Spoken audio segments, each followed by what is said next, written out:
Episode 2 of Doctor Who was one of the most demanding ones that we've done from a 3D point of view. We had 4 different types of creature, and usually in an episode we might do one creature, one CG creature. On top of that we've got spaceships, laser fights, and also a nice little sequence at the start where the Doctor's gathering all his companions for this episode from different points in history, so we had a nice little bit with matte paintings.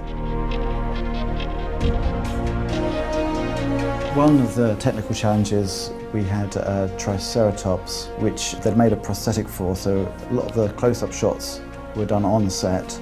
That creature was also being ridden on by the actors, so we had situations where you had live-action actors in a live-action set but with a CG creature, and cutting all those elements out and tracking them all together and getting them to gel together was quite demanding technically.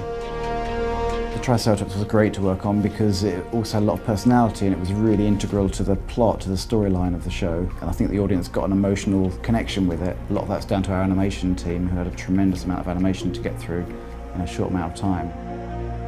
All dinosaurs move in a slightly different way. With things like raptors, that really they evolved from birds, so they need to be more kind of bird-like. Sometimes it doesn't quite look so sinister, and raptors are supposed to be quite sinister, quite devious, working in packs. So you have to kind of put your own bit into it to make it look more scary.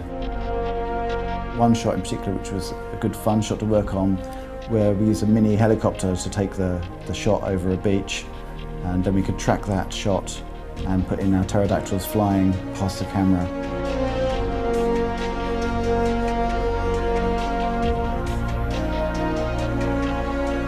Probably one of the biggest challenges actually was the confined space that we had to animate with, because it meant we had to bounce the dinosaurs. Like at the very start of the first dinosaurs that you see, they have to bounce off each other because they haven't got any room.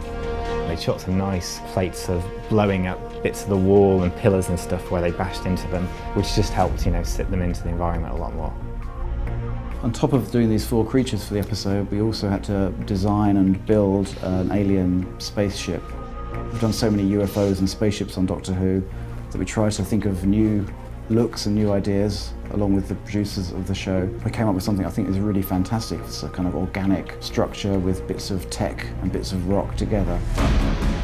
Well, episode 2 was one of the biggest episodes. From week to week there's a lot of variety, it's never the same thing, it's always different locations, different creatures, different spaceships. It's never the same, so it's always a challenge. But this was an episode where we had everything thrown into one episode. It was good fun, it was quite a challenge.